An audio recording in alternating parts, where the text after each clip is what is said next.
then. Over the last couple of weeks, I've had a lovely time catching up with Johnny Tudor. Lots of different stories. But today, we get the truth. Because we're joined by Olwen Rees. Oh, you're far too good for him for a start. Let's just clear the table right from the beginning, Olwen. Do you remember the first time you met him? Yes, I do. Believe it or not, I was playing a small part in a soap for BBC Wales, and I was playing a child. When I say a child, I was a teenager, and I happened to be in one of the rooms upstairs because I wasn't needed for a couple of hours. So they told me to go and relax, which I did. I was in my school uniform, and who came in but John, and he was going to listen to something that he'd done already, and he wanted to have a look at it, and he sang "She," and I happened to say to him, lovely phrasing. That's the first time. No, that you met me before that. No, that was the first all right, time. then, sorry, carry on. Yes. Then the second time I met him was in the New Theatre. I was working for the caricature theatre, the puppet theatre with Jane Phillips, and we'd been touring all around the country, and we'd come back to Cardiff, and we were doing a show for children in the afternoon, and at the end of the show, John appeared on the stage because he was doing a concert with Harry Seacombe that night. And Heather Jones was in the show with me, and so she knew John. I didn't, and she said, hello, John." She said, "This is a friend of mine, Olwen. She's working." He said hello, and I can remember what he wore. He had a lovely red cardigan with brass buttons, not unlike what I'm wearing. Yeah, exactly. Yeah. He always was a snappy dresser. I think that's right. From what we've seen in the past. Johnny, that obviously you said no, that wasn't the case. When did you first meet Olwen then? Well, I can remember. I thought the first time it was in the New Theatre, but she reminded me there that I was doing an overdub with the Beeb, and that's when she saw me singing "She." Mm-hmm. But when we met properly, it was in pantomime. After that, in where were we? Porthcawl. Porthcawl, yes. Yeah, we met in a pub. There was a meeting, a team meeting with the producer and the director, and we met in the pub in Cardiff to talk about the pantomime we were going to do, Dick Whinnington and his cat. And I was Dick, and she was Alice Fitzwarren. And that was the first time we really met and worked together, and that was the scene of the crime. That sounds nice, doesn't it? That sounds beautiful. But the thing is, Noel, when you are, Welsh singing and broadcasting royalty, aren't you? It runs in the family. Sassy Rees. Well, yes, my mother. Henno, henno, hen Blantbach. Henno, henno, hen Blantbach. Dimme, dimme, dimme. That's right, yes. Well, my mother was very well known, particularly in North Wales, really, for radio and then television. She had her own series, which was called Jim Crow Crustin. And she used to do a program every other week. They used to have a light entertainment program from North Wales one Saturday and from South Wales the following Saturday. And my mother was the singer in it, and she would have her little song on the Thursday, and then she would have to sing it in front of the audience live on the Saturday. And then the South Walian one, I think it was Peggy Edwards who used to sing in the South Walian version.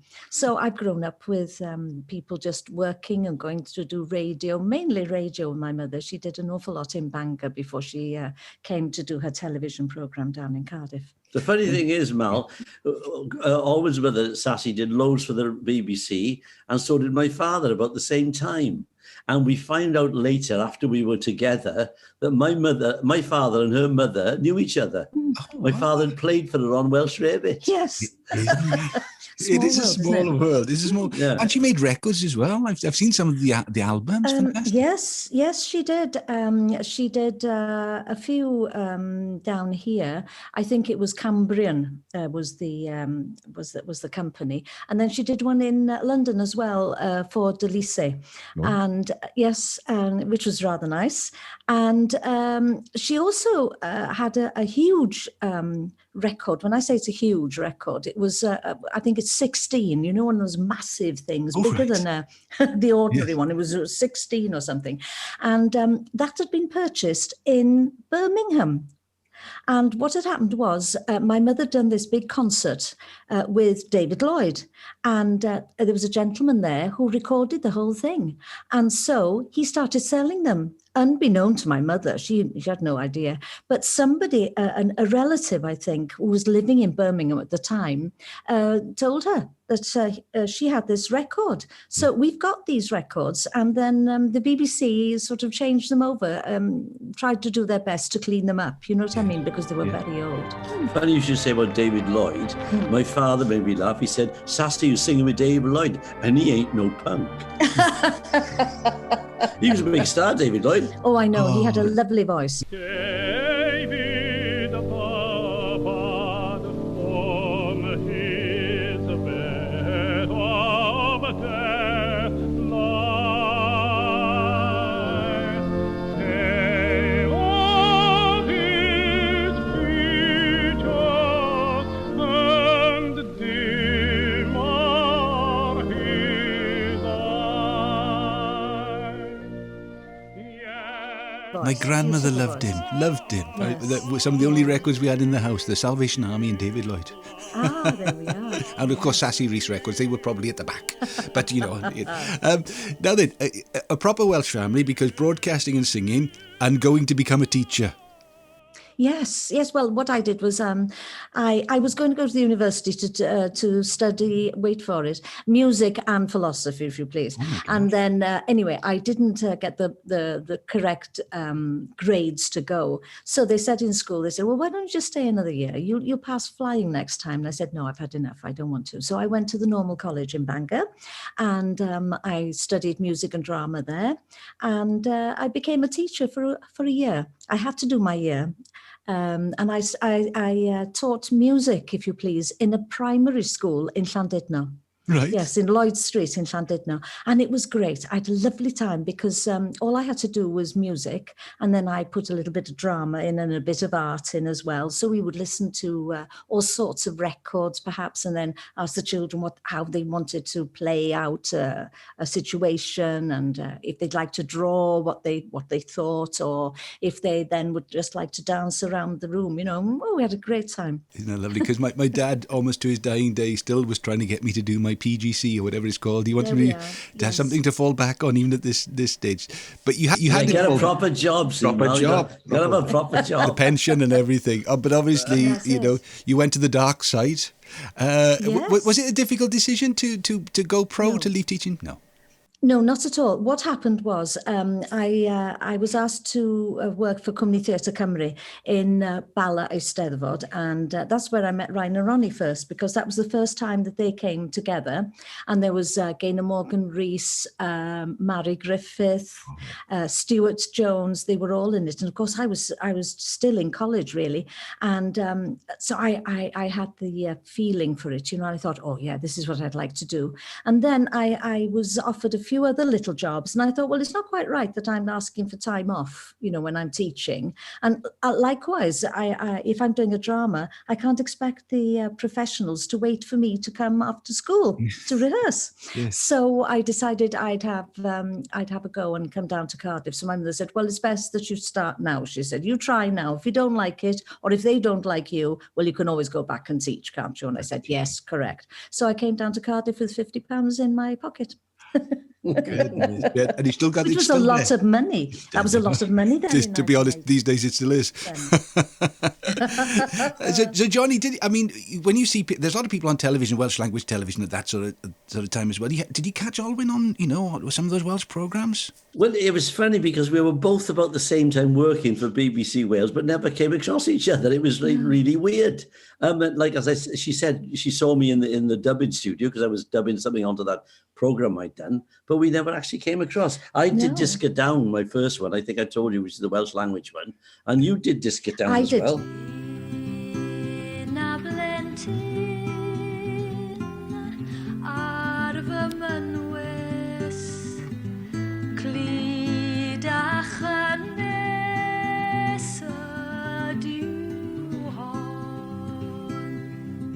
I did lots of disco But downs. not the same time as me. But not the same time. Then I did 0405 Akati for HTV, and I think you Oh, I did did something. loads of those, yeah. Yes, but we never actually met.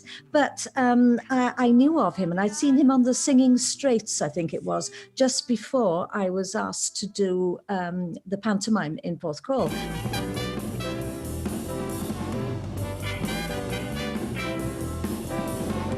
So I thought, oh yes, that's very nice. Oh, I know who he is. Yes, he's very good. Okay, yes, I'll do the pantomime. Sitting here resting my bones, and this loneliness won't leave me alone. Now then, what about the language barrier? Because obviously you're naturally Welsh speaking, and Johnny's he's a bit like me.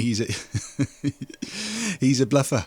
He was a bluffer anyway at the beginning, Johnny, because your Welsh wasn't very good. Was it? I mean, did you fall in love in Welsh or English? I couldn't speak Welsh at all when I first met Olwen. You could say put it down. I could say put it down, that was about it.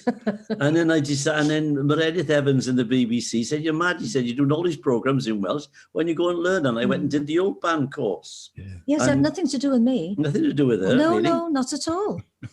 I just wanted to do it. I was brought up completely bilingually. My father, I can never remember him speaking Welsh to me at all. Although he understood it perfectly, he could, but he didn't think his Welsh was good enough. You know, he was at the end of Victoriana, really. And if you didn't speak Welsh really well, oh gosh, you know, you weren't good enough. That was his look on it. But I spoke Welsh with my mother and with my grandmother, so I was totally bilingual. So when John said he was going to learn, I said, "Oh, well, good on you. Yes, very good." And of course, you did the Ulpan course while you were actually doing a summer season. Oh, I know. I was working in Torquay. I was doing Pontins camps. I was driving 1,000 miles a week up and down the coast every night and coming back home to Cardiff and going to the Ulpan course at 10 o'clock in the morning, finish at lunchtime and then drive back to Torquay. I did that for 3 months. Oh, Yeah, I don't know how we did it actually. I was dedicated. Dedicated. Well, there was a woman at the end of it as well. There was a woman to speak to in Welsh. Do you speak to her in Welsh at home, or do you mix and match? Because I heard you on the phone a little bit earlier. Johnny's on the phone in Welsh, and then he comes back, and it's... Yes, it's probably my fault that I don't speak enough Welsh to him. But when we go away, we always speak in Welsh, not because we don't want people to know what we're saying. It's just we think, right, we're going to really speak Welsh now and make the point, you know, of doing so. So that's what we do. But I mean, sometimes we're in and out, really, aren't we? Yeah, because we knew each other in English. It's a funny thing, this. There's people I've known since I've learned Welsh, people like Howell Gwynfryn, for instance. I'd never speak English to Howell Gwynfryn. No. It would feel wrong and you feel weird because I know him. Liz Miles, another one. Oh, yes. I never spoke. I had a shock when I heard Liz Miles speaking English because she had a different voice altogether. Yes. But I've known Olwen first in English, so we tend to converse in English unless we have to speak it well. Yeah. Like the phone went just now, it was BBC Bangor, and I had to speak Welsh to the guy. That was it.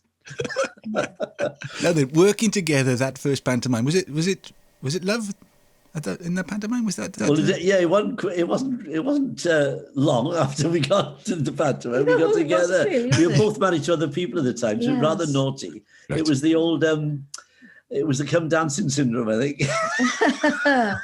Yes, it was difficult because you had 2 children as well. I know. Well, what do you mean had? I still got them. They grew up. Yes. No, what I mean to say is I didn't have any children, but you did. Yeah. So it was harder for you, really, than it was for me, to be perfectly honest. But now we're all friends and everybody gets on very well.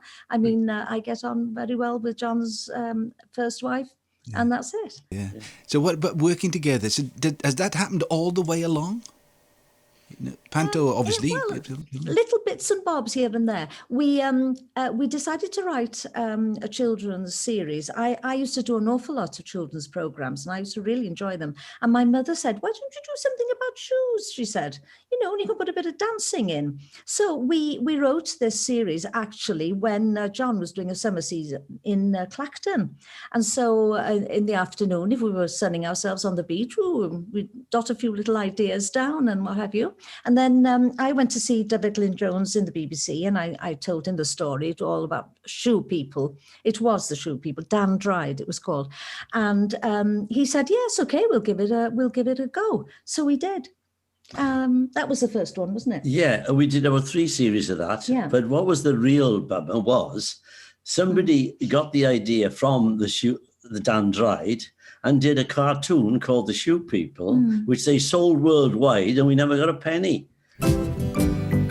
Dewch yn awr am dro ar ysgam droi.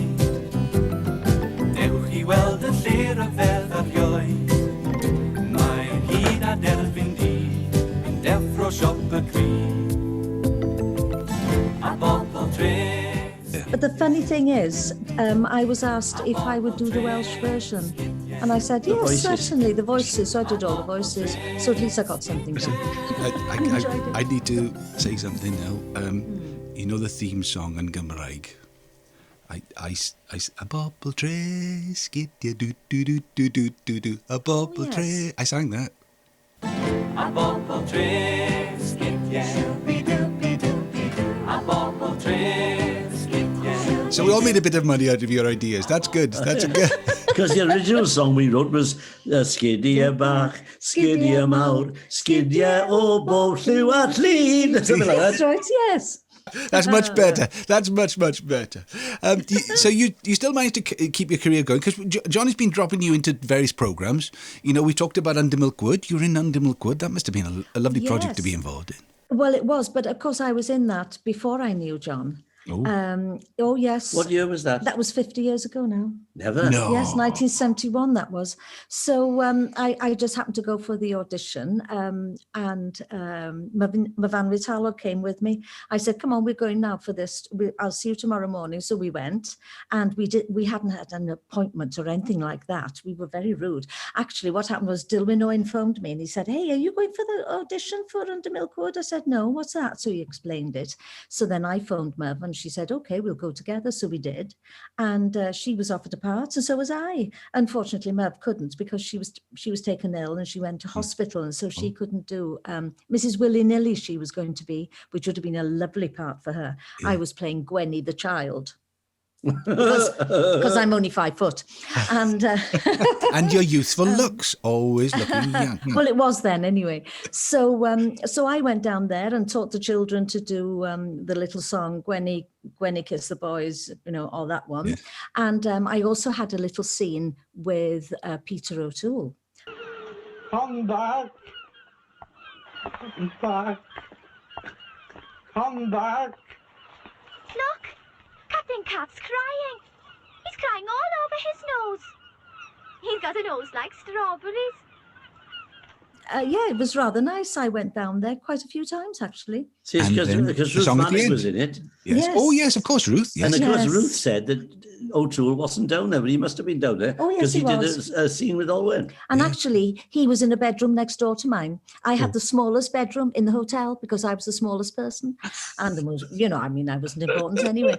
But yes, so he was in a room next door to me. Was he like? What was he like? No, apparently, charming. He had a special drink for the mornings, didn't he? Didn't he have something? Well, yes, I saw it, and I actually, I read it out, and it was that I know there was all sorts of concoctions in it. There was vodka for sure. There was brandy in it. There was wheat germ, and there were vitamins and what have you in it. Yes, and the night before my little scene with him.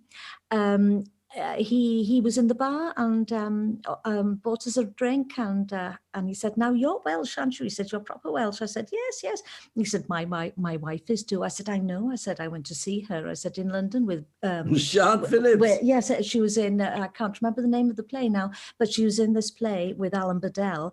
And I said, oh yes. I said, I know of Sian Phillips. Yes, indeed. Yeah. But he was charming. Yeah, lovely. He was really nice. And yes, and with that potent mixture, he was fine to work all day. Isn't that brilliant? Isn't that? I've asked for the recipe. John said he's going to try and find it for me. So we've got a couple more ingredients now, Johnny. There we are. But the funny thing was, you know, he decided that he was going to walk down to set. He did not want a taxi, thank you. No, I shall walk down, he said. So he'd had his breakfast and down he went and he arrived and he said, good morning. And then he disappeared. And then, of course, there was a stand-in for him. Well, I'd never made a film before. So I had to ask the first. I said, look, will you help me out here? I said, I don't know what's going on here. What do I do? So he helped me out. So I didn't look a complete twit, you know. But having said that, now again, you got to sing the song at the end. You sang on the film. Well, the funny thing was, one night Ryan was there as well, and we'd had a meal, and he said, "Come on now," he said, "We're gonna show these now." What's what? He said, "You know, we Welsh, we'll show them." He said. I said, "Oh, all right. What are we going to do?" He said, "Well, we'll sing a few songs." I thought, "Oh gosh, here we go." All right, I said. So he threw a book at me, and he said, "Pick one of them." I said, "What do you mean, pick one of these? I don't know them. I don't know what's here." Anyway, one was Seo Gan. And so he said, "Yes, sing that one. That's lovely." I said, "I don't know the words." "Well, just read them." He said, "They won't mind." So I did. So I sang Seo Gan that night. And Brian Gascoigne, who was the musical director on the film, he said, "Oh, that was nice." He said, "I like that. That was lovely." I said, "Yes, well, we've got so many." I said, "So many folk songs." So on the Sunday morning, I was ushered down to the kitchen because of the acoustics. He said, "Lovely acoustics down in the kitchen," he said. And he just had a little machine. And he said, "Right, sing whatever you can, whatever ones you know, just sing them all." He said, "Because I think we could use one of these songs." So I did. And I sang Seo Gan again. And to my, well, not horror, but to my great shock, when I went to see the film, I thought, hang on, that's me singing at the end. Did they pay you for it? Well, no. It was part of the... Yeah, they ripped you off there, babe. Well, you should have so been paid what? for it. I was green. Not the only film you sang. Malachi's Cove, now am I right? That's right. Yes, Malachi's Cove. Come on.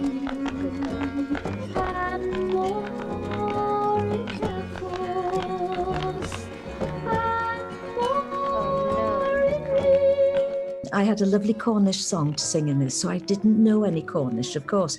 I could see there were a few words which are similar to the Welsh. So I found out about this professor in Cornwall, and I phoned him up. And I said, "Look, can you take me through it, please, so that I've got the correct pronunciation? I don't want to sing it incorrectly." So he did. And then I went down to London and recorded all the music. But it came here and there all through the film, you know. Yes, it was a lovely song. It was very nice.